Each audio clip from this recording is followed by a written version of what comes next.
Guys, it's Jennifer from the Shooter's Mindset, and we are live with episode 446. Gosh, it's bad when the numbers get so bad. I have to look at it when I say it because I can't remember all of them. It's so many. Got our co-host tonight, Greg Cannon. How's it going? Good. How about y'all? Doing well. This entire episode, I think I'm just going to call you Cannon because our guests of the hour, we have Greg Bell and Michael Beemer. How are y'all doing? Howdy. Doing well. How are you? Doing well. We thought we'd get together and talk about this little tiny match that's not a big deal called the World Championships. So yeah. We'll go ahead and start. We'll start with Greg Bell because I know you've been on multiple times. You're not a stranger on the show, but for anybody that doesn't know who you are, can you tell us a little bit about yourself, how you got into shooting, and kind of what you're doing with shooting now? Yeah, thank you guys for having us on. I really appreciate it. My name is Greg Bell. I'm a fifth generation farmer in Central Arkansas, and I got into PRS style shooting back probably in 2015 or 16. I met a random stranger named Dustin Morris, who was also a farmer and happened to be the second Golden Bullet winner of the PRS. And he told me about the sport, and that's kind of how I got into it. I'm still mad at him to this day because I got into the sport so I could shoot with him, and I'm pretty sure my first match was his last match, so I never got a chance to shoot with him. But since then, I've been in the sport for way too long, which just means that I've been too dumb to quit. I got a chance in 2022 to go to France as part of the IPRF World Championship U.S. team. Really a once-in-a-lifetime opportunity. And then whenever we got back, I ended up getting elected president of the United States Precision Rifle Association, which that's the organization that actually just, handles selecting the team and the selection process and things like that. What I didn't know in 2022, whenever I took this position, is that in 2024, we would be hosting the World Championships. I'm still extremely mad at South Africa. I will never forgive them. But they were supposed to host the World Championship this year, and they, for different reasons, had to withdraw. And so it came to the U.S. And so, yeah, that's why I'm here along with Beemer, Michael Beemer, a very good friend of mine, and also our primary match director for the World Championship, to kind of discuss a little bit about the match and some of the things that are going on and what people can expect. All right. Well, we won't move into all that quite yet because I want Michael Beemer to explain kind of your history and how you got into shooting and how did you get, I don't know, arm twisted or voluntold or begged or how did you end up being the match director? So tell us a little bit about all that. It seemed like it was a combination of all those.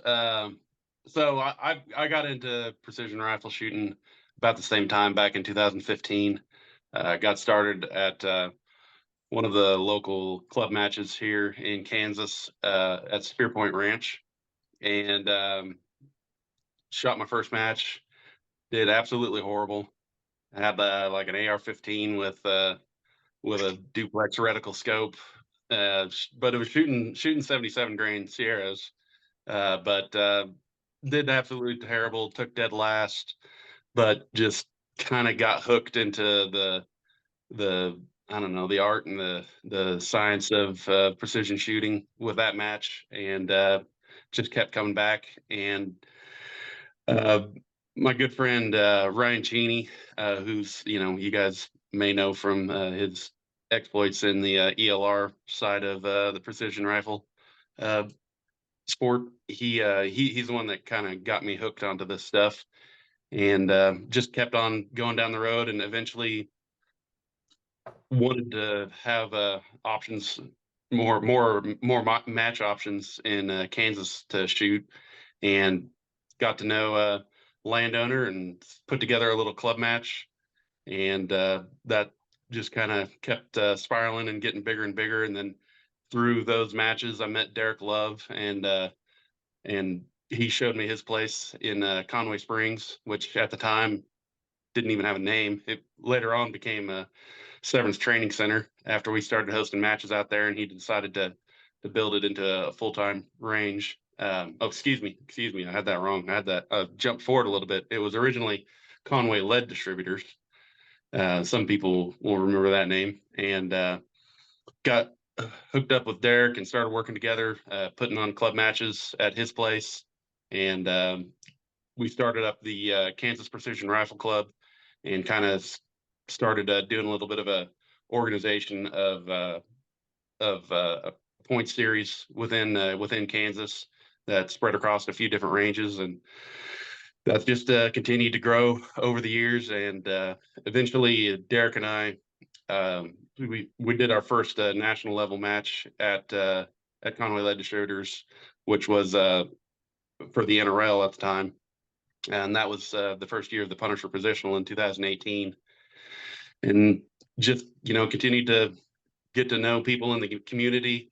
Got to know Ryan Moltz through club matches, and he was interested in hosting our KPRC finale at his property in 2018, and went out there and checked out his land. Awesome, amazing spot to be able to shoot, and we started putting together a little bit of a shooting range and a course of fire for our KPRC finale in 2018. So fast forward, Derek's range is Severance Training Center now, and we've been running the Punisher Positional and club matches every month there for the past several years. And Ryan Moltz opened up Twin Peaks Rifle Club, and I run the Box Canyon Showdown at his range. So over the years, just kept doing it, kept learning, and here we are now. All of a sudden, I've been asked to be the match director for the World Championships at the Cameo Shooting Complex in Colorado, and just super excited to be a part of it.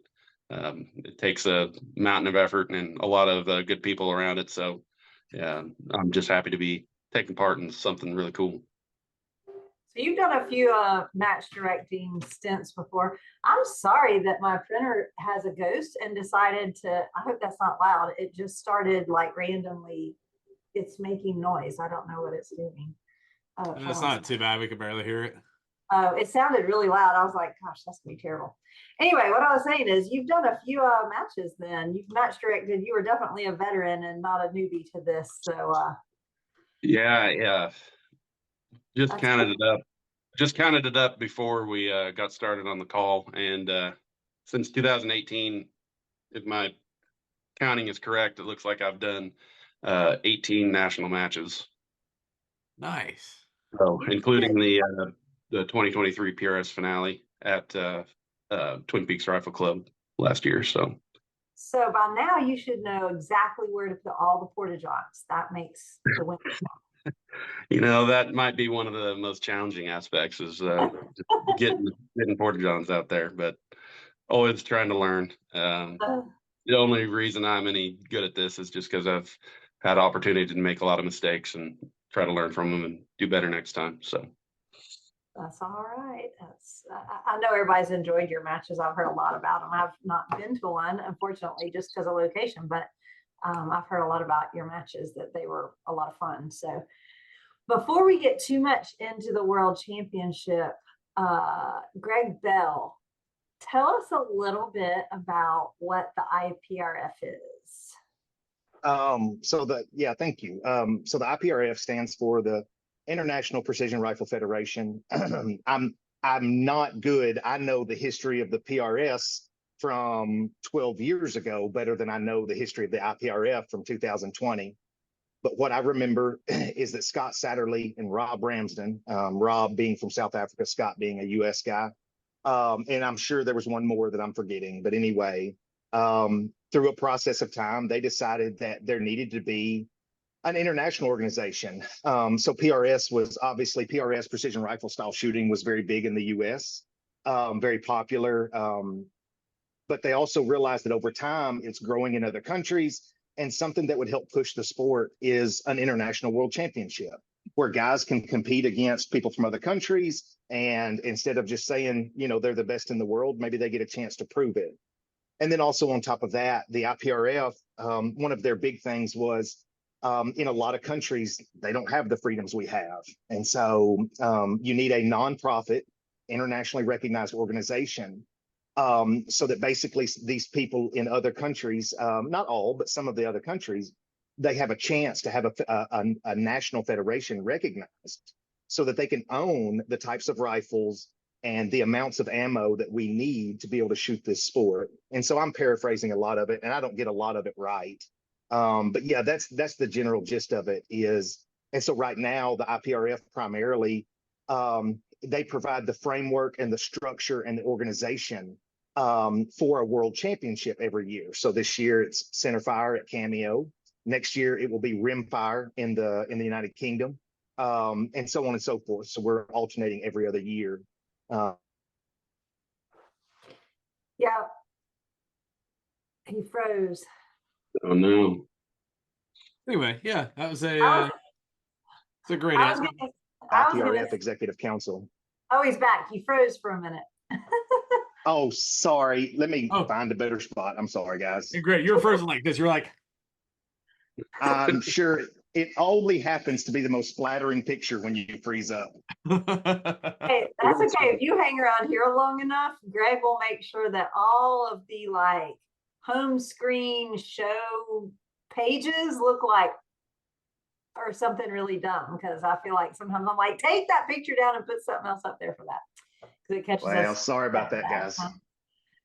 Yeah, I was gonna say, we lost a little bit of the last little bit that you said, but I know working with the IPRF has been a lot of fun for me to see. When we were in Italy last year, to hear some of the tales of the people that live in other countries and don't have the same rights that we have. And I mean, in Italy last year, talking to them, they were talking about how they can only have so much weight of ammo, and it includes their components.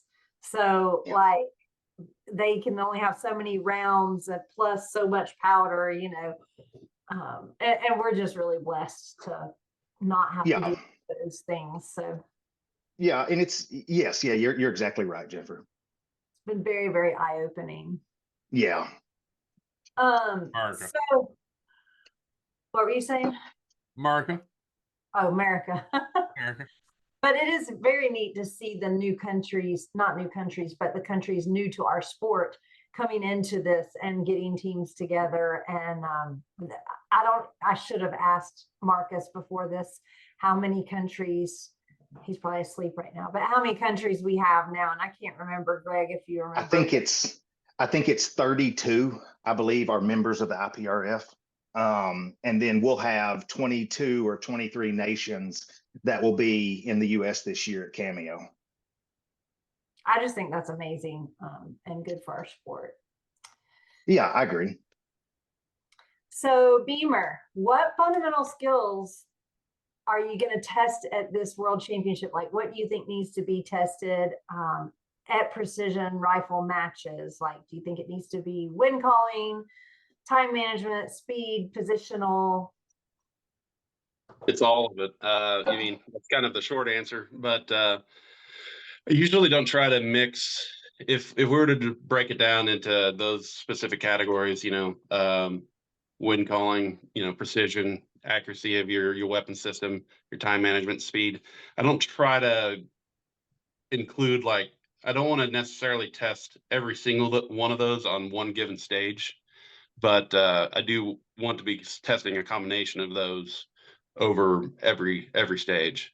So, you know, if we're shooting a troop line stage for something like that, that's going to be testing your ability to make wind calls and be very precise on engaging those targets over multiple distances. And if we've got a stage with a lot of movement, that might be a combination of precision and time management and speed, you know, that sort of a thing. But usually if I find that I try to cram all of those into one single stage, it might be a little bit too difficult for most shooters. But, you know, there might be a few stages that's required, because at this level, the competitors are just, the competition is just so high.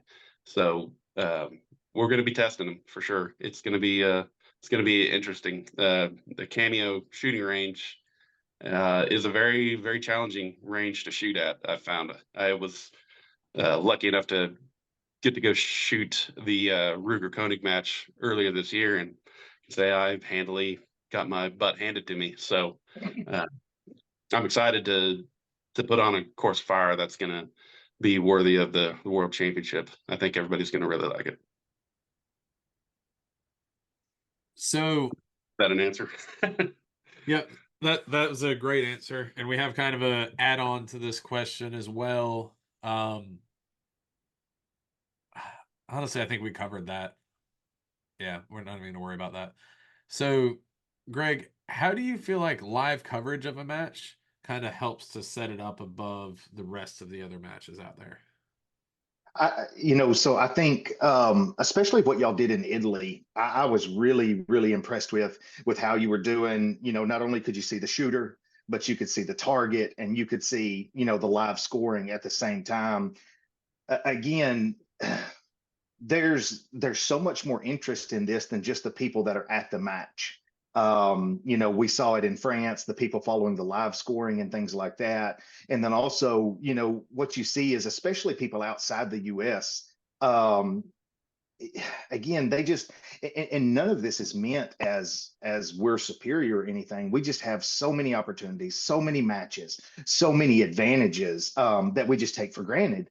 I think the big thing is with what y'all are doing with the live, not only with the live coverage and everything, man, I really feel like it's been a big help to the sport to grow it. But more than anything, I think internationally, it allows people to not only follow their team, but it also allows them to watch shooters from other countries that maybe they want to kind of learn a little bit from. I think what y'all are doing puts us in a direction to make our sport more watchable and more enjoyable and something that people are interested in. I think I'm not saying we couldn't do it without it, but I think it makes a huge difference on what goes on outside that match. It's not what goes on inside the match. It's what leaves the range. It's what grows the sport.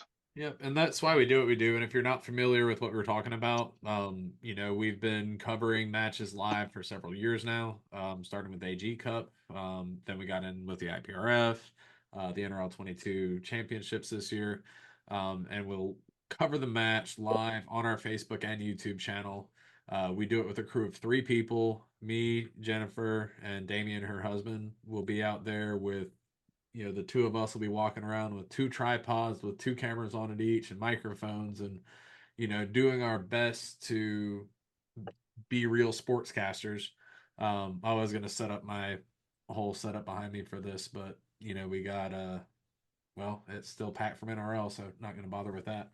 But, we have cameras on targets. We have cameras on shooters. We kind of try to explain what's going on. And it was really cool, especially in Italy, hearing back, I know we heard one US shooter, I think everybody at his wife's work watched the entire event. That was at AG Cup, was that. Then when we were in Italy, there was a shooter from the UK who said that like her grandmother had never shared an interest in shooting before, and now she's like, oh, I could shoot for seniors team next time. So it's kind of cool. Yeah, absolutely. I have a request. It's too much. Okay. It's a total joke, but I kind of wish that we would maybe we should set up at check-in and make everyone say their name into a camera, because I feel like I should be slaughtered with how bad I messed up people's names. And maybe if at registration I just sat there and said, say your name to me like 20 times for the difficult ones. Then when I saw their name on paper, maybe I could say it halfway close to what it actually is. Because I hate pronouncing names. I've been handling just on my end all of the individual registrations for the match and everything. And so as names come in, and I don't hear my Southern accent. I don't hear it. Apparently everybody else does.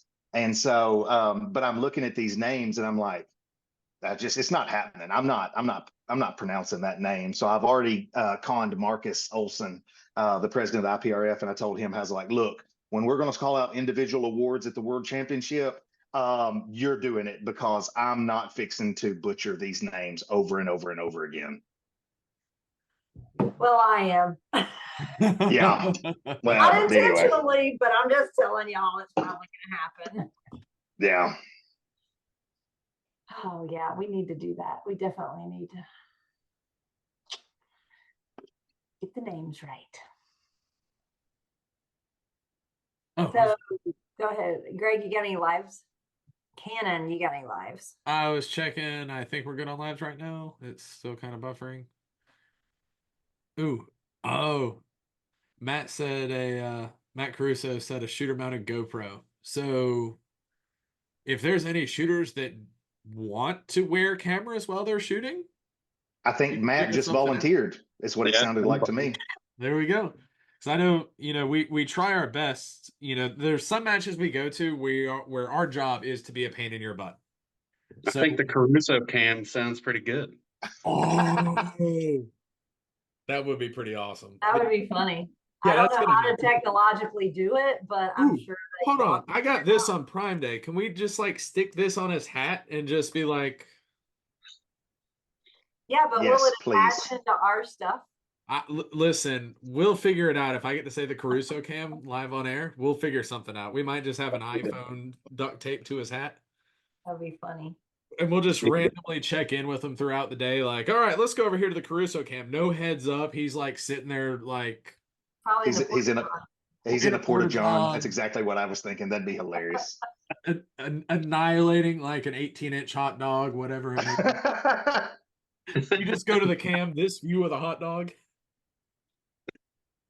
All right, so that's gonna happen for sure. Yep. All right. I've got an even better idea. Let's mic up some of the ROs like Rick Reeves. And like the NFL does their mic'd up. Like That's I a great promise you, idea. that's some solid country gold right there. We definitely need to do that. Rick's going to be ROing. So one of my favorite things we did with miking stuff up is when we were covering the Vortex Team Sniper Challenge. We weren't doing live because it was blind stages, so everyone would shoot the stages, and that night we would post content. And we had these little Rode microphones that we'd go and we'd stick in places. There was one where there was a team that shot out of a Tahoe. They had to get in there, so we stuck 2 microphones inside of the Tahoe with them. They had no clue this was going on. There was some where there was like, at K&M, they got that little shoot house, like the little, it's made out of a bunch of railroad ties. There was something Yeah. A like that. bunker. Yeah, like a little bunker. We stuck 2 mics in there, no clue they were in there, and God, we got some. That was the best one because they had to, it was like all these leaves and they're having to like crawl into the bunker with their rifle. And you can hear them both, talking to like, what are you doing? It's a team. So they're like, what are you doing? I don't know, quit. Like your elbow is in my eye, or they're like fussing at each other the whole time as they get in there. It's great. We may or may not have had to edit some cuss words out of some. I would have, wouldn't want to live feed that.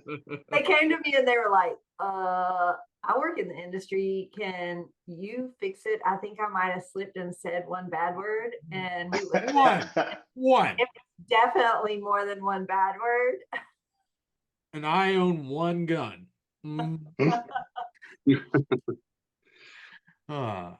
So outside of what's hopefully going to be like the greatest course of fire of all times, what else can shooters, especially the international competitors, expect to see at this match? Beamer, you got anything? Well, so I mean, the course of fire is my purview. They said outside, so I think that's you. I will tell you, I've been really, I think everybody attending this match is going to be pretty impressed with not only the number of sponsors that have come in to support it, but also, what they're bringing in for Wednesday and Thursday. So the match is going to run from Wednesday, September 11th till Tuesday, September 17th. So Wednesday and Thursday are our 2 sign-in and check-in days, and then dope and zero check. So each country will have a 1-hour time block to come in and check zero and check dope. But then also on those days, all of our sponsors, or a large majority of our sponsors, are going to be there with demos and booths set up and things like that. I've really been overwhelmed at the amount of support we've got. But just on our live fire days, we're going to have MPA, Leupold, Hornady, Foundation, Mile High, Accuracy International, Night Force, ZCO, MDT, Apex Optics, Schmidt and Bender, Scorpion Outdoors, Vision Chassis, and I'm going to leave somebody out, but I'm just telling you that the level of players that are at this match supporting it means a lot to me and a lot to the shooters. So we're going to have probably 7 or 8 live fire demos with new products from companies, anything from Accuracy International's new rifles that they've released this year, their competition rifles, to Schmidt and Bender's got a new scope and a new reticle out. Maybe, let me rephrase that. I know they've got a new reticle. Let me not overphrase things. Night Force is going to be there with their scopes and their new spotters that they came out this year, and so much more. And I don't want to look over anybody, but it's going to be a lot of pretty neat new products that a lot of guys haven't had a chance to mess with yet, much less get behind and shoot and everything else. I'm very grateful for our sponsors and how much they've pitched in to make this event good. And I'll tell you, especially our title sponsor, MPA, I would need to make sure I definitely don't leave them out. I tell you, Phil Cashin and Masterpiece Arms have done as much or more than any other company to support the World Championships up to this point. It's very much appreciated. Not only have they supported it from making products that, qualify for factory division and things like that, but then also, his support of the shooter's mindset, his support of this match as a title sponsor. I don't want to leave anybody out, but I definitely want to thank Phil Cashin and Masterpiece Arms for a pretty large contribution to make this match what it is. And again, all of our sponsors as well. And I'll echo that. If you're thankful for being able to see live coverage of both last year's match in Italy and this year's match in Cameo, we've had lots of great sponsors through all of these. But this would not have happened without Phil Cashin and Masterpiece Arms. So yeah, big man, it's been pretty big deal, and I got to give a lot of credit. I'm trying to make sure I don't leave anybody out, but 3 hours after I found out the match was coming to the United States, so it'd been last June, Brad Wright with Leupold called me and said, "Hey man, whatever it takes, we're going to be there. We're going to be there in a big way." And companies like Leupold and Hornady were some of the first ones to come on to support this match. And when you're somebody like me, it's just, I'm not special. I'm just a farmer.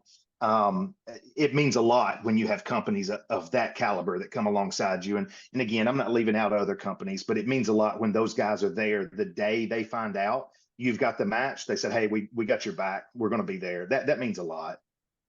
So they're going to be there Wednesday and Thursday for the demo days and all of that. So we just went to the not PRS, I'm so sorry, then NRL. Oh, no. The PRS sponsored Beer Garden. They're all equal in my heart. I love them all. So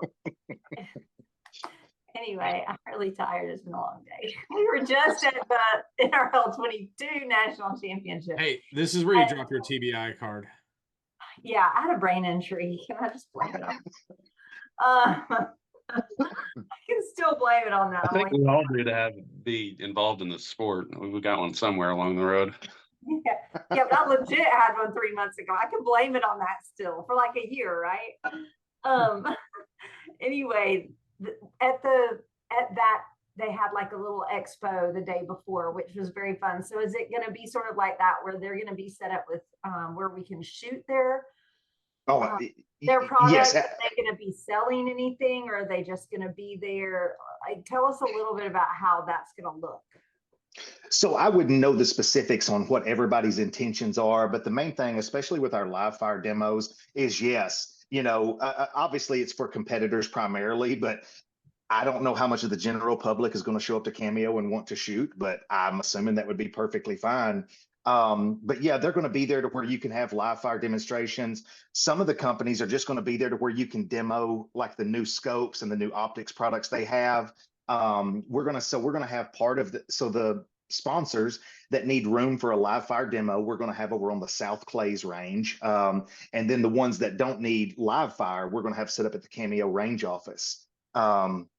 So anyway, it's going to be probably, just looking at it, I think we've got out of 32 sponsors, we've got 16 of them that are going to be set up with booths or live fire at either South Plays or the Cameo Range office, both days, to where people can come through, get a chance to meet not only the people behind the products, but they actually get to demo it for themselves.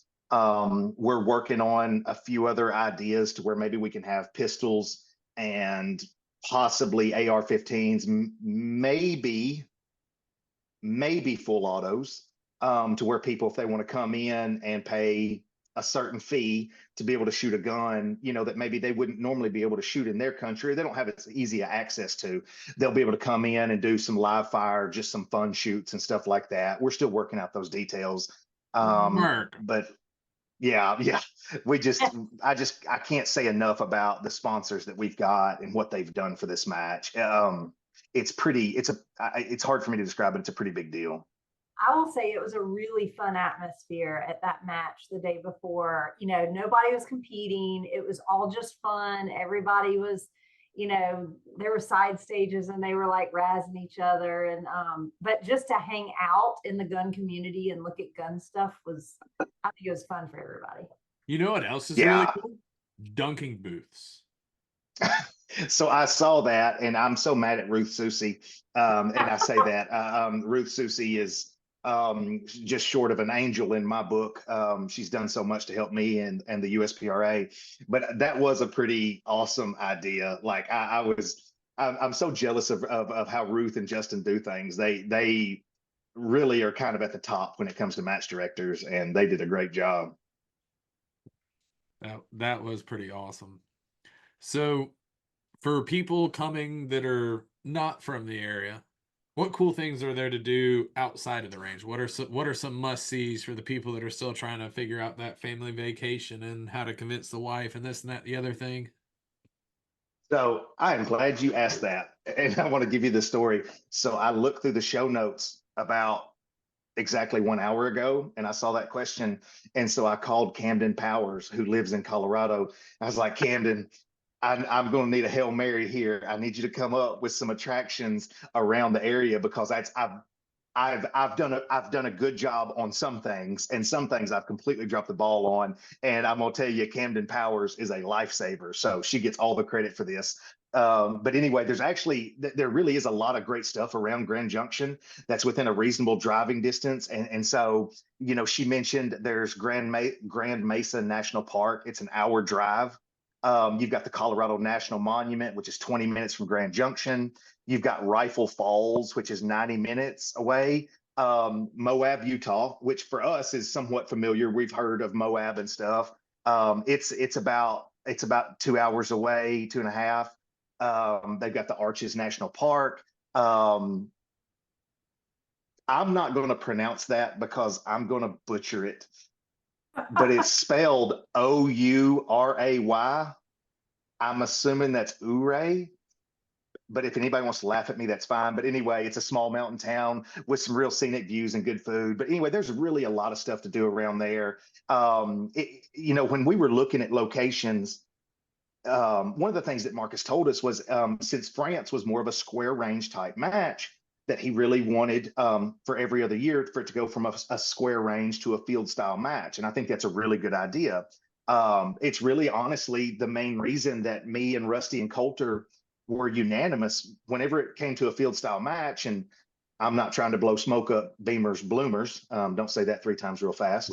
But man, honestly, I've known Beemer for a while. I've shot a lot of his matches, and realistically, there was no question that the best field style match director in the US right now would be Beemer. Like, just consistently does a great job. There's just no question. The issue was finding a great place. And so if you've ever been to Box Canyon, to be honest, it's my favorite range in the US because of how unique it is. But there was just a few things to where we felt like Cameo would be a little bit better. And the big issues were the lodging, the restaurants, and then all of the stuff that surrounds it really should make for this to be a very good event. More than just a match, we wanted to put on an event that was something that would be good. And we feel like we did a good job choosing that location. I already have a whole itinerary. Yeah, well, I just, all I've got to do is remember to bring a generator and extension cords, apparently. I haven't even booked a flight yet. I was talking to Jen last week. I was like, we need to book flights for this match soon. She's like, I did like a month ago and And I sent It, you my the, itinerary and it is nice being able to fly into the Grand Junction Airport and then you grab a rental car and 15 minutes later you're at Cameo. It's pretty nice to be that close to everything. that is pretty awesome. we will have a little bit more of a wish list when we get, I don't know, maybe we should put it out there at some point. Like, we need a table and chairs. If anybody that's driving the match can bring it. Absolutely not. We might put a No, police, I mean, like, it's either a generator or a chair. Come on, lady. you're gonna have to talk to Mr. Barrett about that one then, because All right, so we're about at the No. midpoint of the show. Remember, if you're watching us live on Facebook, ask any questions you may have in the comment section of the video. We'll ask it live on air.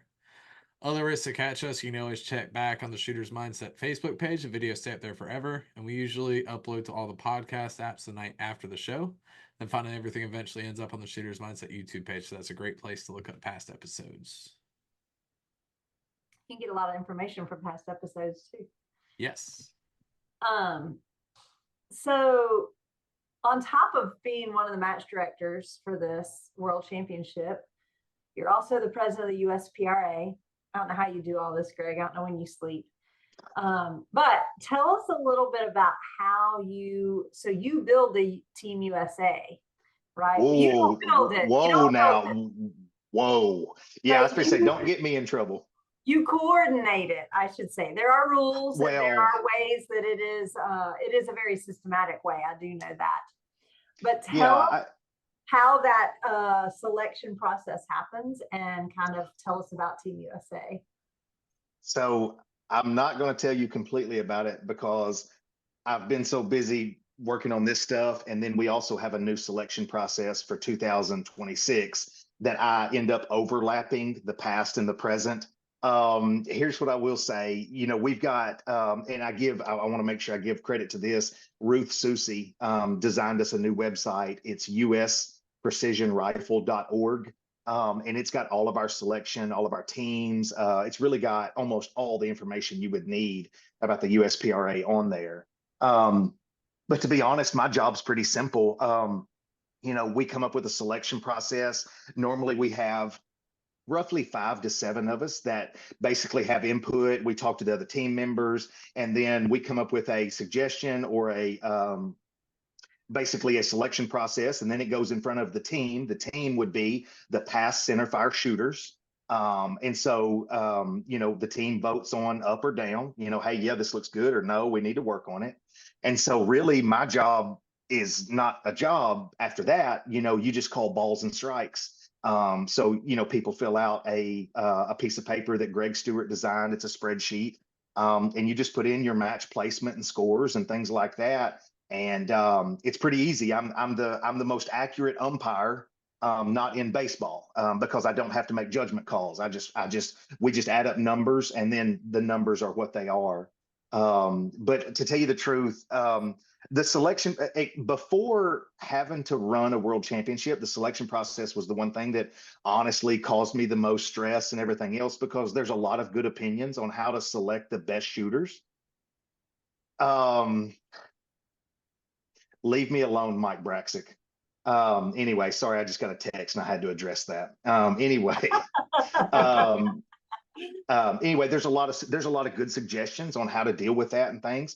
But eventually we come to a reasonable consensus. I'm really proud of the work we've done with our selection processes. They're not perfect, but I feel like we're doing a good job of kind of leading the way and kind of maybe showing people an alternative as far as how to find the best shooters.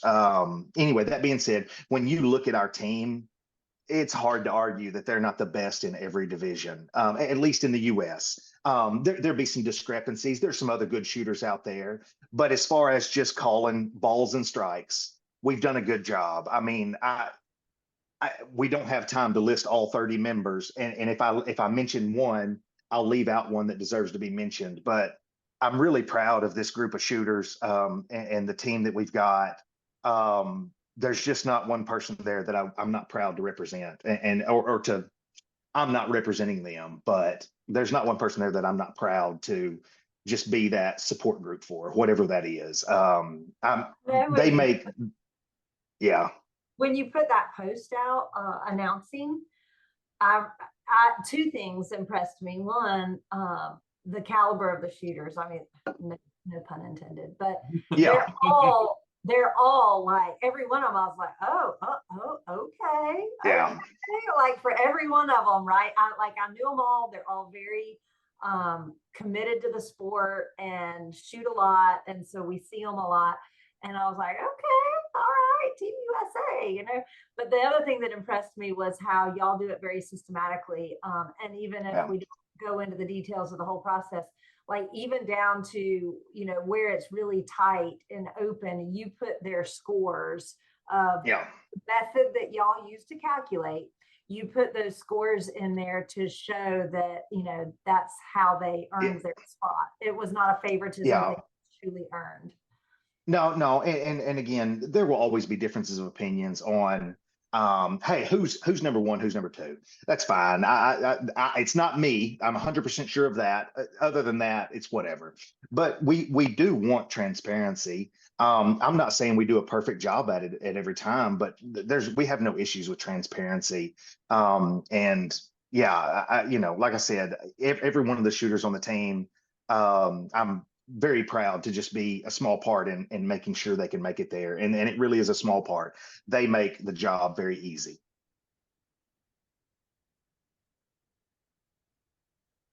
So I got a couple lives I want to touch on real quick. I meant to ask a little bit earlier. Where did it go? Ben Wood says, "Oh, we're talking about shooting. I want to see barbecue." And so that reminds me of a question I forgot to ask. Tell me about the food. That's a very important question. What you gonna have? What we eating? Hey, Beamer, do you want to answer this one? Well, it won't be my barbecue, unfortunately, but we'll be a little bit too busy to bring everything out there and run a match and cook for everybody. But we went around, we did some research.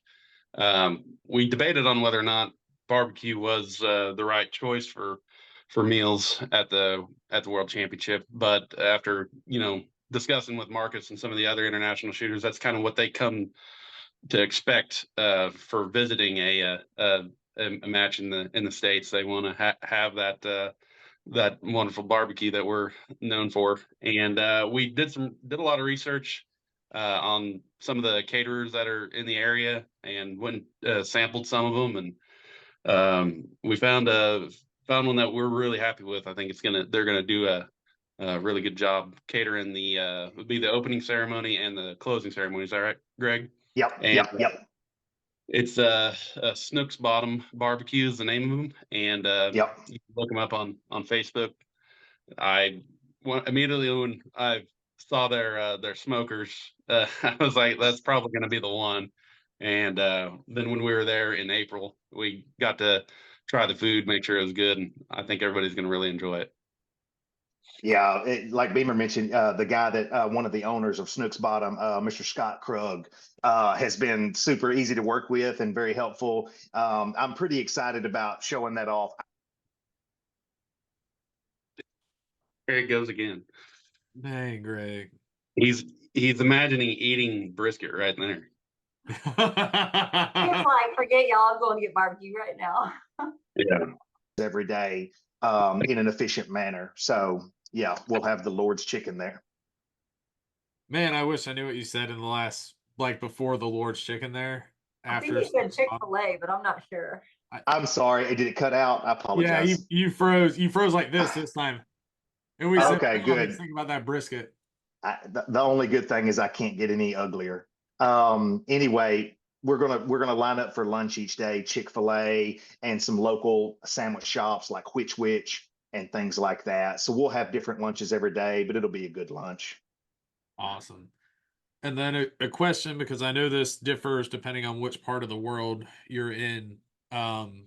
Shooters, are your meals included in your match fee, or is that you pay for your lunch as well?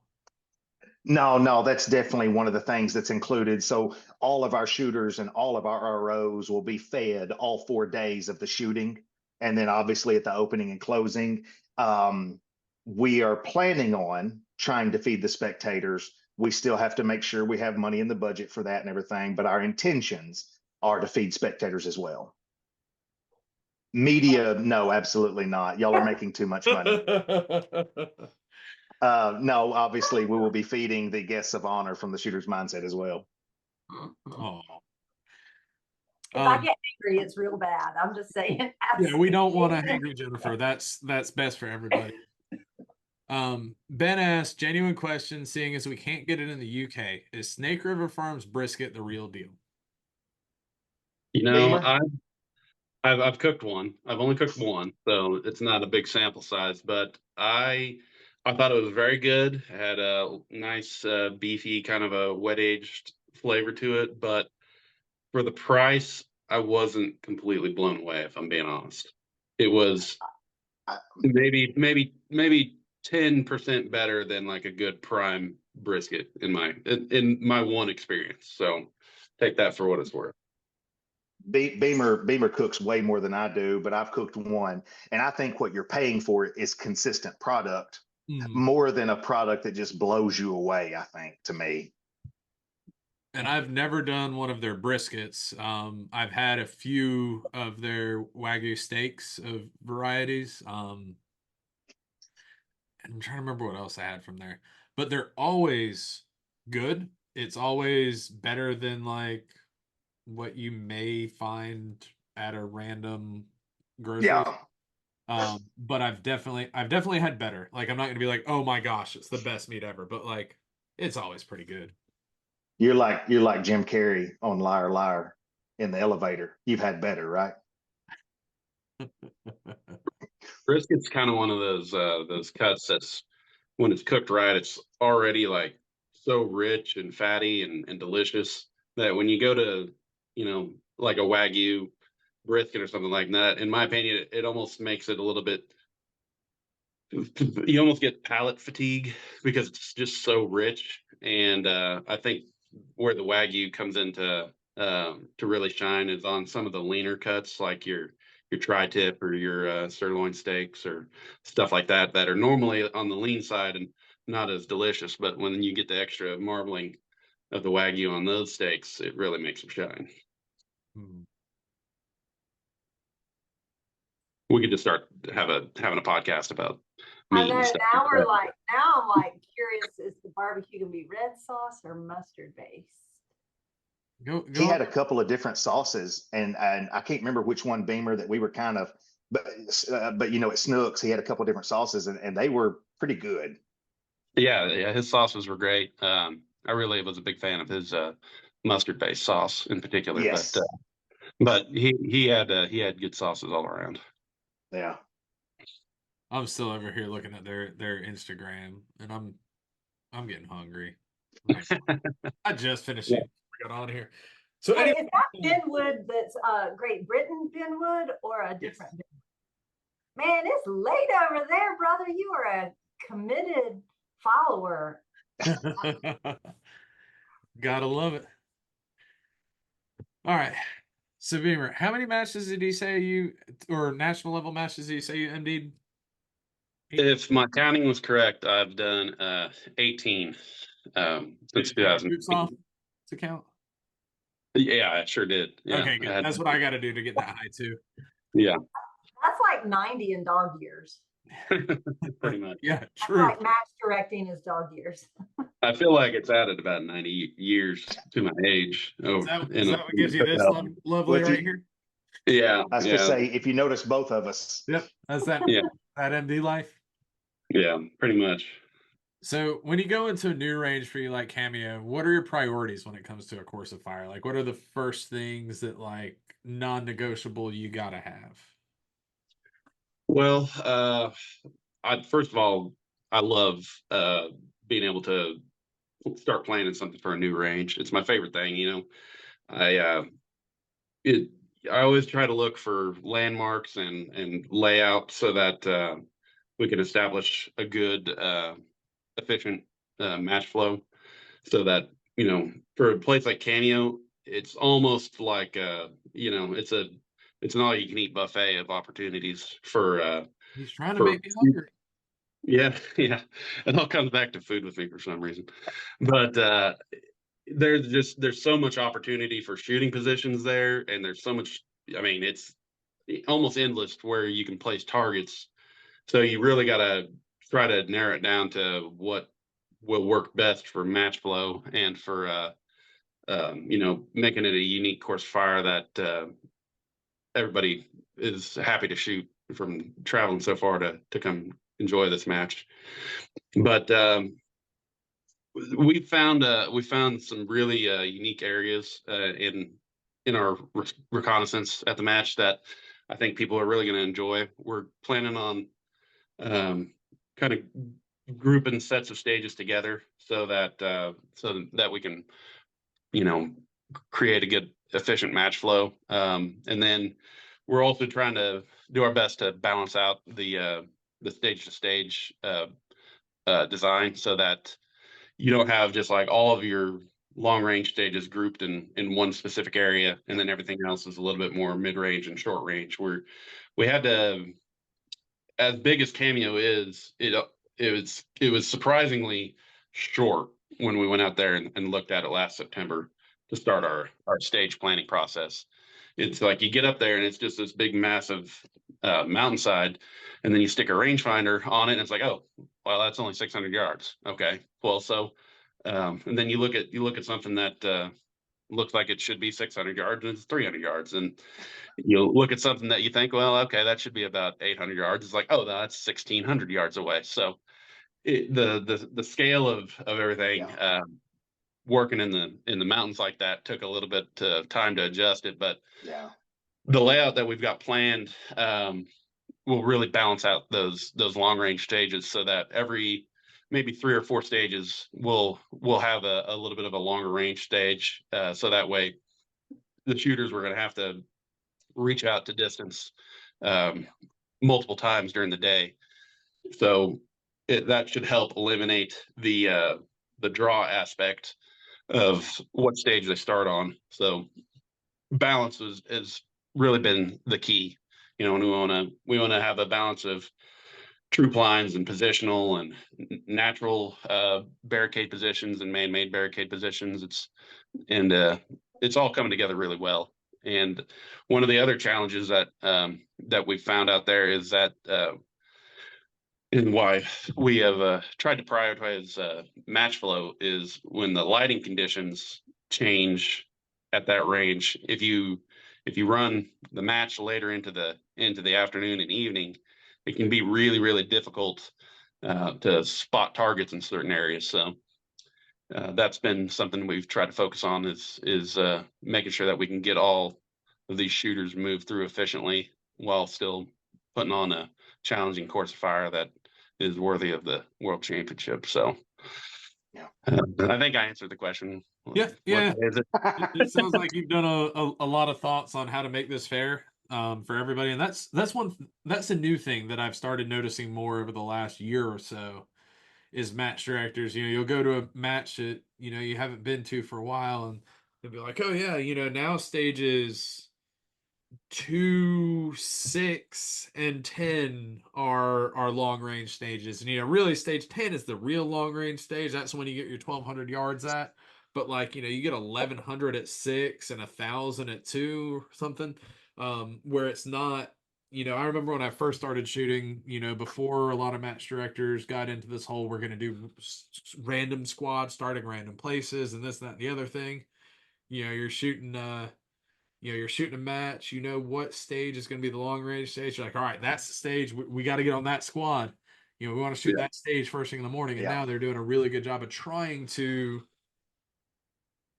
spread them out throughout the day. I think that's something that makes it really fair because, even if, you're like, oh, well, the match has already started before Right.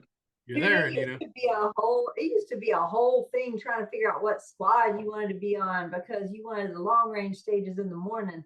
And then like at K&M, he started mixing it up and was like, he would draw what stage you start on. Remember, because it could be you started on whatever your squad was. So everybody wanted to be like on squad 1 or 2 and start with long range. And then he started mixing it up. So yeah, I think that's genius to spread it out.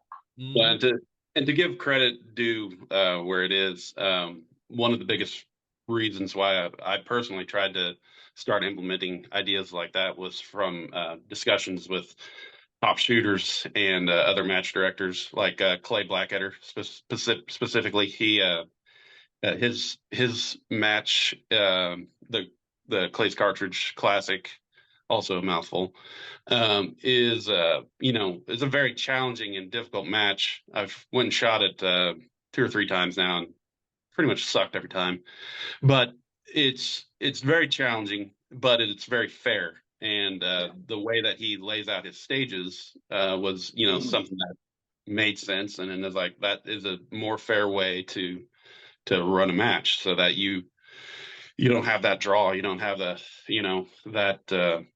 that long range stage in the morning, like you're saying, that when the wind's down, you try to you have a long range stage in the morning and midday and in the afternoon, no matter where you start. And it's just a fair way to do it. Not every range could be laid out like that, but where we have the opportunity, I think it's important to try to accomplish that. Yeah, I think that's a great plan. So, what makes a good match, in your opinion, for when it comes to the course of fire, the stages? Well, that fairness obviously is super important. Also, I mean, it needs to be fun. I think it's easy. It's easy to make matches that are too easy, and it's easy to make matches that are too difficult. And it's hard to get one that feels like just right. And I think I've only achieved it, a couple of times in my match directing career. And no matter what, I've found that I think ultimately the conditions play the largest role in how difficult a match can be. Because, like, for example, at Box Canyon this year, and this is a lesson that I think I've learned this year, is that I've tried to really put a ton of thought and planning into the course of fire with the target sizes and every little movement and detail on every stage. And it's like, yeah, this stage is gonna be the one that challenges them, and this stage over here will be a little bit easier. But then, like, for example, I felt like at the 2023 finale, I think that was probably one of the most challenging courses of fire that I had ever written at that time. And I expected the winner of that match to probably shoot in the mid 80, around an 85% hit percentage. Well, then we didn't have very much wind show up, and Cale Harmon killed it with like 93 or 95% hit percentage. So then for Box Canyon, I made some adjustments and tried to tweak a few things here and there. But then 50-mile-an-hour wind shows up on Saturday, and it wouldn't have mattered if every target was 4 or 5 MOA. There's nothing you can do in those kind of conditions to hit consistently, because it's just brutal. And so I've kind of tried to taper back some of that. You can't micromanage the results of a match through the course of fire. So it's just put challenging targets up, but make them fair. Make it to where that they have to work to clean every stage, but not so much to where they have to work to get points on a stage. I think that's where you can go too far. It's like if you treat it as like you're the match director versus the shooter, I don't think that's the best way to approach things. I think it helps to be a shooter. I shoot as much as I can, not as much as I like. But I've been doing this for several years, so I have a feel for going to matches that I like, that I really enjoy, and I have gone to matches that I didn't enjoy as much, or even just breaking it down stage by stage. So I just try to learn from those experiences, and I try to put on a course of fire that I would enjoy shooting. And for the most part, that serves me well. So at the end of this, when we're getting our final score, hopefully about 12 seconds after the last shooter finishes his last stage, maybe Uh-huh. 15 if we're running a little bit slow. For all the folks back at home watching live, they're real curious. So, 12, 15 seconds. And you see that hit percentage of your winner. What number is that going to be for you to say, yes, this was the perfect course of fire? That's kind of what I've come down to, is like there's no perfect. It comes down to the conditions. It's just what I like to see is I like to see a tight field of shooters with, like, basic separation, shot, but place by place. But it just I think the conditions really are the biggest separating factor nowadays, and the shooter's ability to manage them. Because our guns nowadays, what they're capable of is just ridiculous. I mean, it's so easy once you start shooting these custom rifles that we're shooting, and you can easily become jaded until you think about, like, wait a second, I'm able to hit 6-inch targets at 800 yards regularly. Like, this thing groups a half MOA at 1,000 yards. It's just ridiculous what these rifles are capable of. But it's especially when you start hearing about people that miss a big target at 140, 150 yards, get an edge hit on it, but we're like center punching out past 4, 5, 6. Let's not put ourselves on a watch list here. So, next we're already question. on this list. Don't trip. Next question. So what do you do? Is there anything that you try to avoid in a course of fire? Like, do you try to avoid zeros, like stages with zeros, or any particular? If I have a stage, like if I'm analyzing the scores at the end of a match, and I see a boatload of zeros on stage, then I know that's probably something that I made a mistake on. That I put too small targets up on a impractical prop or something like that, and those are things that I definitely have done in the past. So anymore, I've gotten away from a lot of, like, unstable positions, but I've kind of noticed over the last couple of years with the level the competition goes up, that I see at other matches that trying to manage a little bit of wobble is something that kind of is necessary for to separate, when you're talking about those 1 or 2 points at the very top of the field. I still don't love it, but I think it's a skill set that every shooter should have in their tool belt for sure. But I just try to avoid making stages that are too easy to where it's an automatic gimme, to where if everybody cleans the stage, then why did you even have it? But at the same time, if nobody can, get more than 5 or 6 points off of a stage, then that's too difficult. So, because the other problem is, like, if you get a stage that you run sub MOA targets out to 1,000 yards or something like that, and somebody just comes through and gets the perfect conditions, and goes out and cleans it or something like that, they just gained a huge advantage through luck, more or less. So trying to prioritize testing of their skill set rather than allowing luck to come into play is important. And I think that's I've got a pretty good feel for that, and it just has come through years of experience that I'm lucky to have. I like that you talk about, like when we said, what do you think's important to focus on? You said all of it. Like, I hate matches that are like a ton of prone, because then it's like, well, if you can't shoot, off your belly, then I don't feel like it's such a good test of marksmanship and skill across the sport. So I think it's good that you talk about having a lot of different stages with a lot of different skill sets to them. For a world championship, I think that's important. Sure. Yeah. Derek and I have a mostly prone match.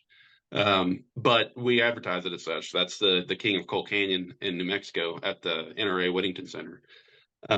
We kind of developed that match as the opposite of our Punisher positional match, which is 100% positional. And with the range at the Whittington Center, it just lends itself to being a mostly prone field style match. Part of that is because we can't build very many man-made barricades, and where the firing line is mostly flat. We have a few trees and some natural terrain and objects that are out there that we utilize, but we advertise it as, it's a mostly prone match, but people come and it's still a very challenging match. The wind does really tricky things. You have to really stay on your toes to watch the conditions downrange every single shot. Otherwise, you can easily slip one off the plate and fall behind. But I think as long as the match is clearly described of what kind of experience what you're gonna find there, then personally, I love shooting prone, but I totally respect it if you don't enjoy that.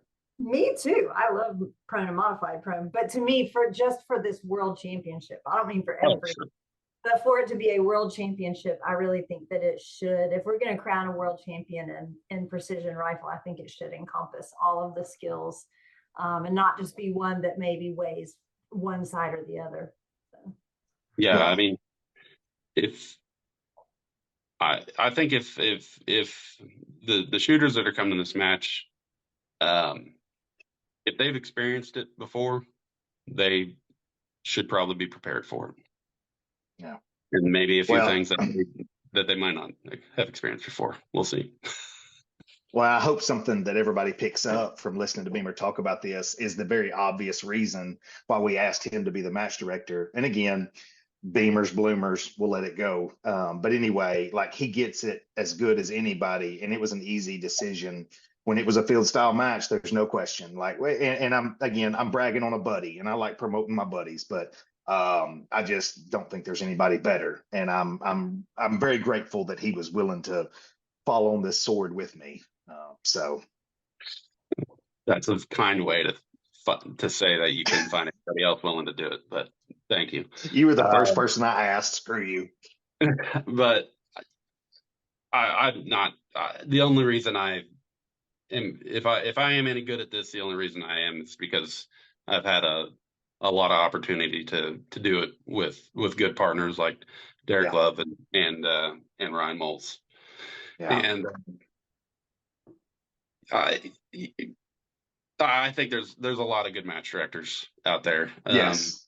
And any one of them are capable of doing this and could even do a better job. I've tried to learn as much as I can from other match directors, like Shannon Kay, for example. I look up to him tremendously. Yeah. His matches are it's amazing what the amount of shooters that he can move through that range. And there's so many. Brian Neese is going to be running the finale this year for the PRS, and Clay and Tate Streeter, those guys, Justin Watts, those guys have all, been a huge inspiration over the years for being a good shooter and being a good match director. So yeah, I learn from others and make mistakes and try to learn from them. That's all I do. That's right. So I'm gonna try a question of this style again. So I forgot what day this match is. Normally I'd say it's Sunday at 5 p.m. Whatever. We're done with awards. Everybody's leaving. We're sitting there hopefully with like a nice cold beer to have a relaxing night. And you're like, man, you know what? This happened. So this match went as good as it possibly could have. What is this thing that makes you feel the absolute success as a match director? Well, Another way to say this is, what is I your think goals for this I'd match? be super happy if like for me personally, I'd be super happy if we didn't have any DQs or anything like that. Um, I'd be I super I happy if you want had no everybody to rain.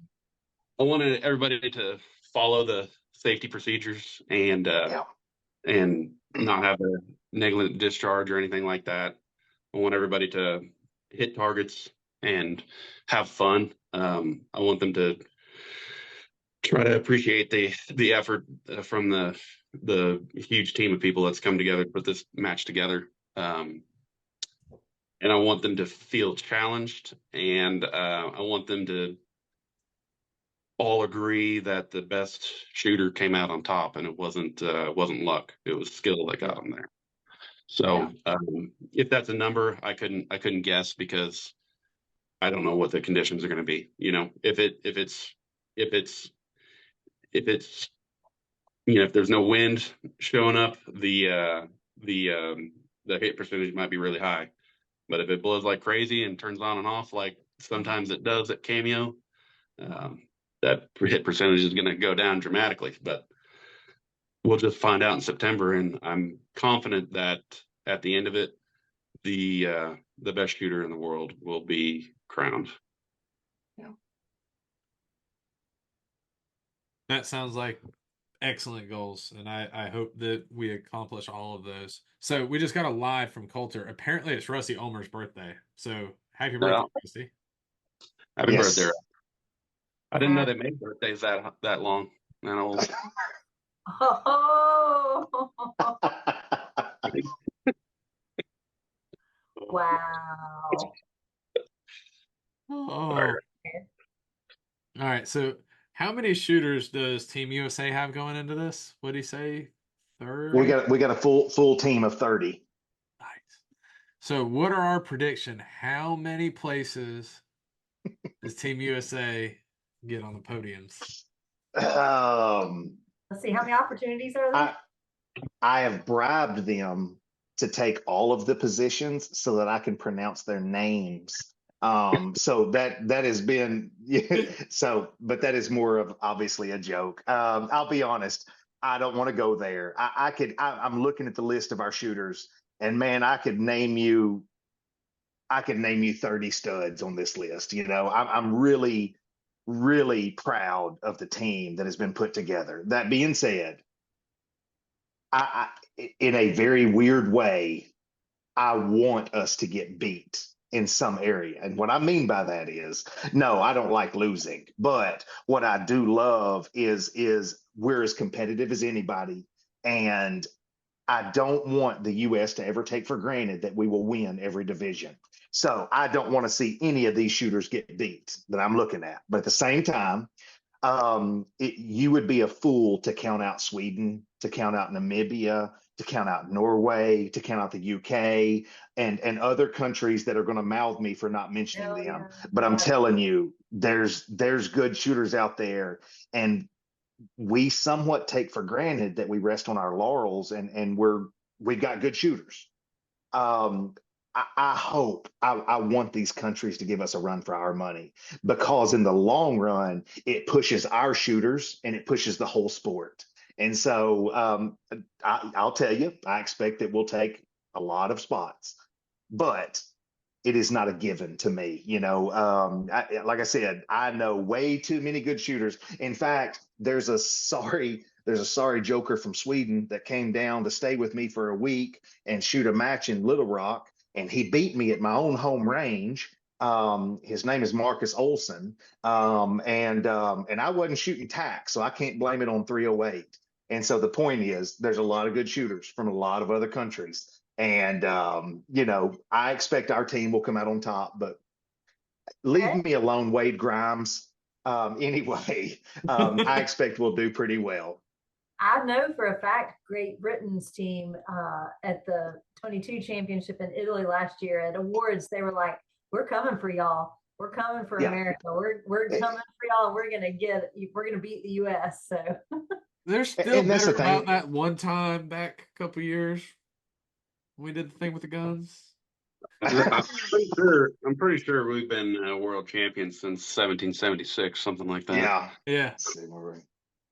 Anyway. Yeah. Anyway, leave me alone, Wade.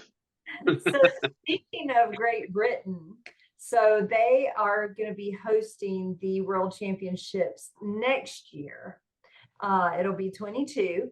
So do you have any details on that? Have you started picking the, not that you pick, but the processes for qualifying for that team?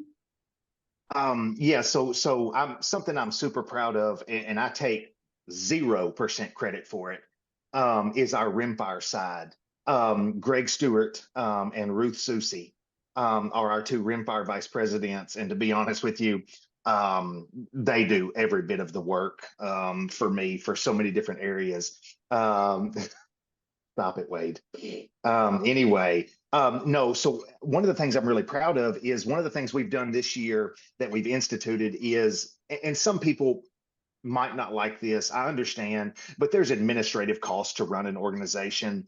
I don't get paid to do anything I do, nor probably should I, to be honest with you. But there's administrative costs with a website, with being a nonprofit and things like that. So one of the things this year that we instituted is if you want to be a candidate for selection for the next world championship, whether that's rimfire or centerfire, we've set up to where you pay a $95 fee, and that covers you basically for a year and a half to 2 years. And what that means is we will keep up with your scores. We will post it on the website, and basically it's just a way for us to raise a small amount of revenue to keep the organization running.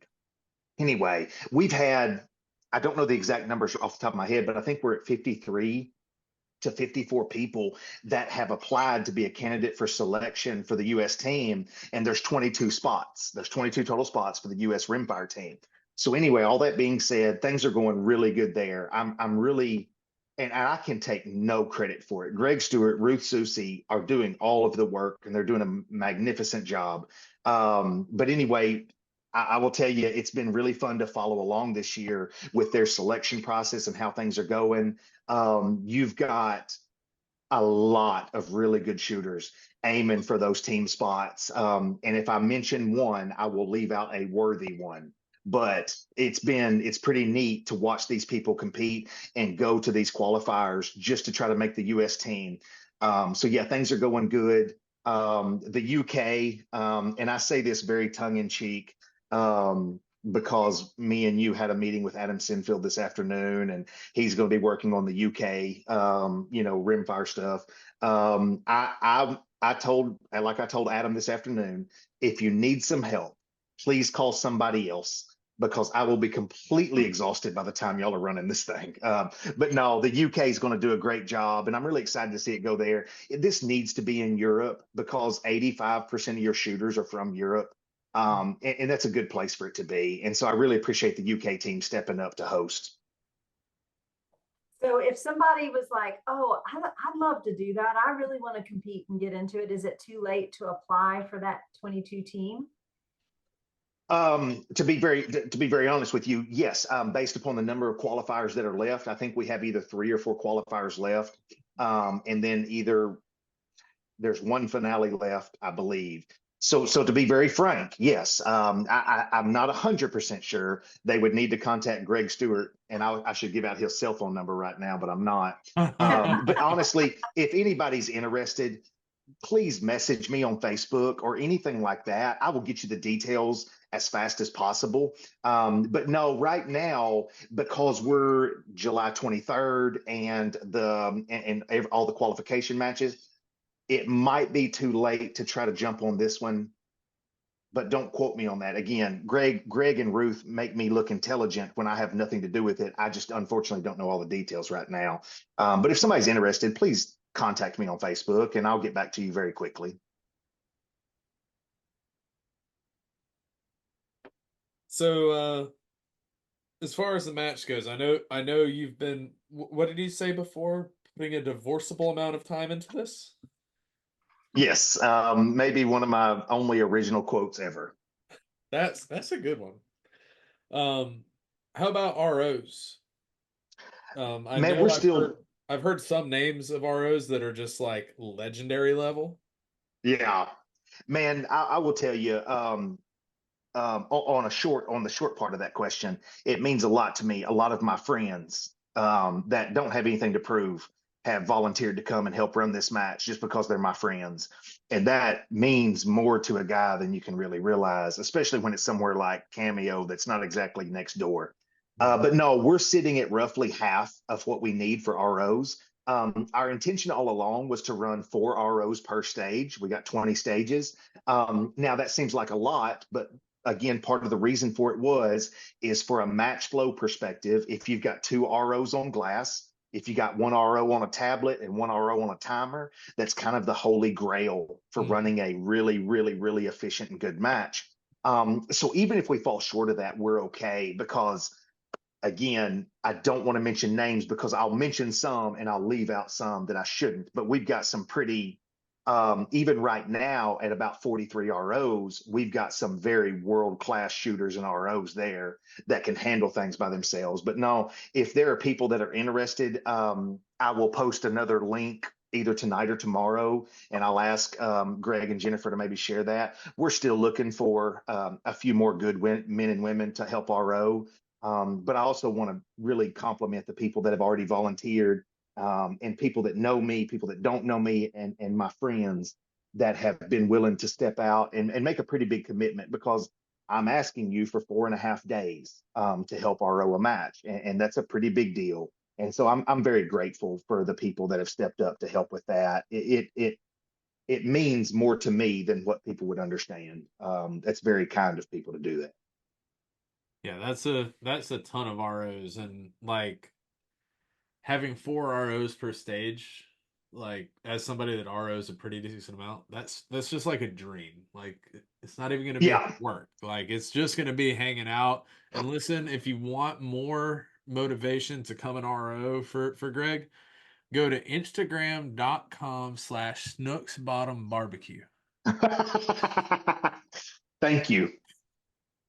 And like, guys, this is what's on like my third monitor right now. Like these chickens, they got some Now Greg is chicken wings. drooling. For Oh, those of you that don't have camera and you're just listening, he's now drooling. Well, we definitely could use another 20 to 30 ROs for sure.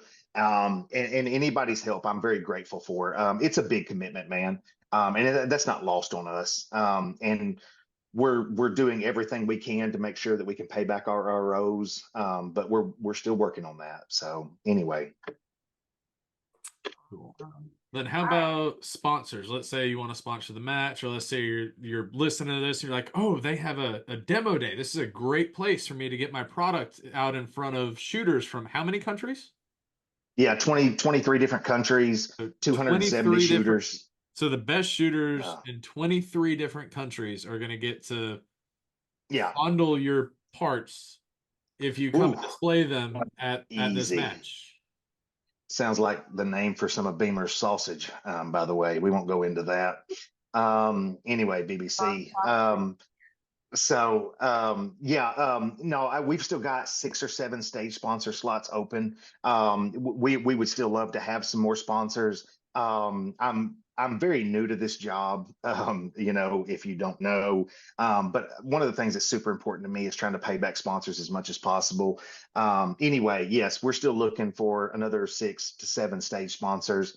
But we're very grateful for those that have already come alongside us to sponsor this match and support it. Like I said, a lot of big name companies that do not know me and nothing. They've been very generous. Like I said, I want to mention names, but I'll leave somebody out. But we've had a lot of good support, and I'm very grateful for it. That's awesome. Greg, do we have any more live questions we need to hit?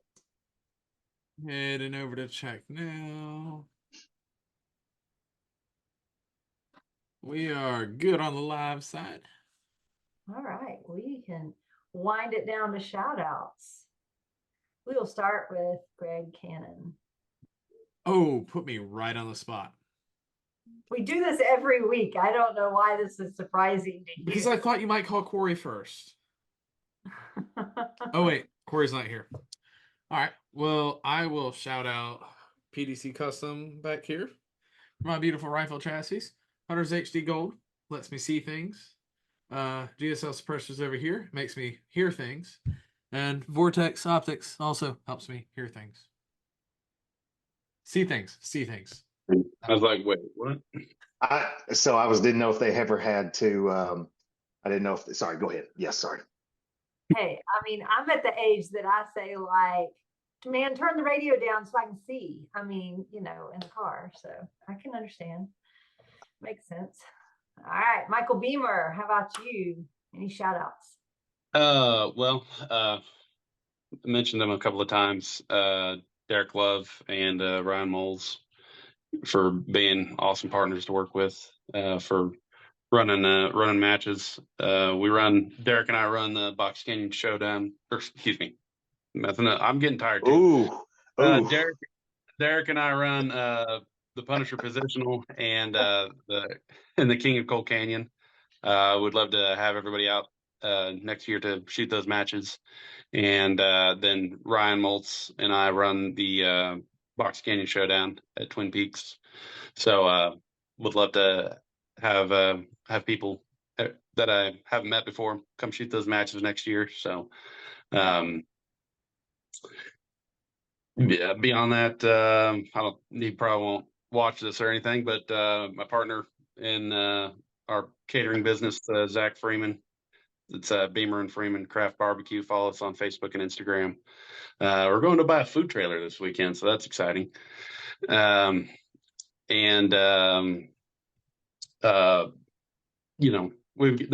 lot of great companies that support our matches.